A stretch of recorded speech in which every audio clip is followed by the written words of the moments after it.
ঊনকোটি জেলায় এবার সফলভাবে আঙুর চাষ করে নতুন সম্ভাবনার দিশা দেখালো কৃষি বিজ্ঞান কেন্দ্র। জেলা কৃষি বিজ্ঞান কেন্দ্র, আইএসআর এবং এনআরসিজি পুনের যৌথ উদ্যোগে নাবার্ডের সহযোগিতায় পরিচালিত এই প্রকল্প ইতিমধ্যেই আশাব্যঞ্জক ফলাফল এনে দিয়েছে।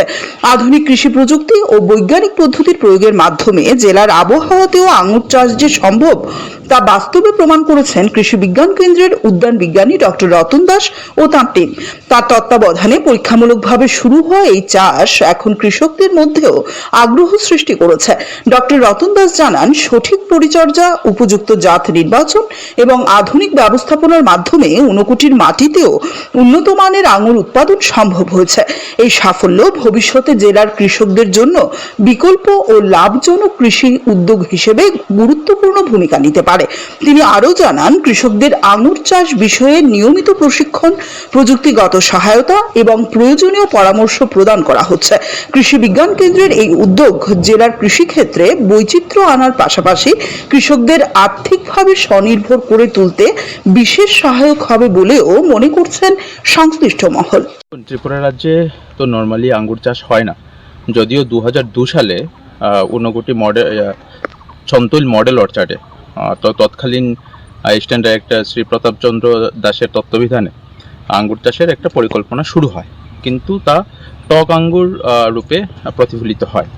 পরবর্তী সময়ে যখন ঊনকোটি কৃষি বিজ্ঞান কেন্দ্র আমরা ইনিশিয়েটিভ নেই 2024 সালে অগাস্ট মাস থেকে, তো আমরা ন্যাশনাল রিসার্চ সেন্টার ফর গ্র্যাপস পুনের সাথে কমিউনিকেট করে আমরা নর্মাল যেসব ভ্যারাইটি এখানে সুইটেবল হবে তার মধ্যে থেকে আমরা ভ্যারাইটি সিলেক্ট করি, সেই জাতগুলো আমরা ত্রিপুরা রাজ্যে নিয়ে আসি।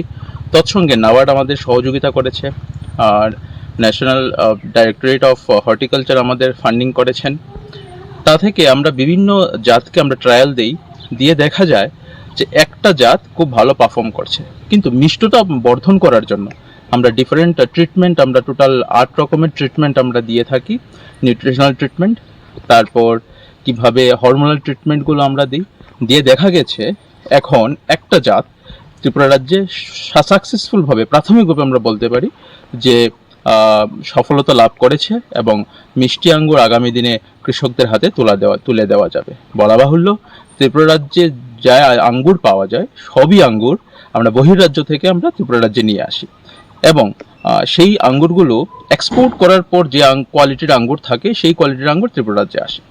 কিন্তু আমরা আশা করি আগামী দিনে ত্রিপুরায় ফলিত আঙ্গুরই ত্রিপুরাবাসী থালে যাওয়ার একটা পরিকল্পনা আমাদের রয়েছে।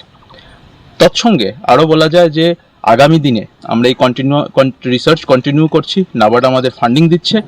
18টা জাত আরও আমরা ত্রিপুরা রাজ্যে নিয়ে আসছি, সেগুলো আমরা ট্রায়াল করব, নতুন নতুন টেকনোলজি যেগুলো আছে সেগুলো আমরা অ্যাপ্লাই করে আমরা দেখব যে কোন জাত আরও ভালো পারফর্ম করে, সেই জাতগুলো আমরা কৃষকদের হাতে তুলে দেব। এই যে জাত আমরা দেখতে পাচ্ছি, এই জাত মধ্যে যে অ্যান্থোসায়ানিন কন্টেন্ট, যেটা অ্যান্টি কার্সিনোজেনিক, পৃথিবীতে যত আঙ্গুর আছে সেই আঙ্গুরের মধ্যে সবচেয়ে বেশি পরিমাণে অ্যান্থোসায়ানিন পাওয়া যায়। আরও বলা উচিত যে এই আঙ্গুর থেকে অ্যান্থোসায়ানিনের ক্যাপসুল তৈরি করা হয়, সেটা হলো মেডিসিনাল ভ্যালু। তাছাড়াও মিষ্টি আঙ্গুর আমরা ত্রিপুরা রাজ্যে কৃষকদের হাতে তুলে দিতে পারবোই না আগামী অদূর ভবিষ্যতে, তাতে আমরা সন্তুষ্ট। Bureau report, CNA TV.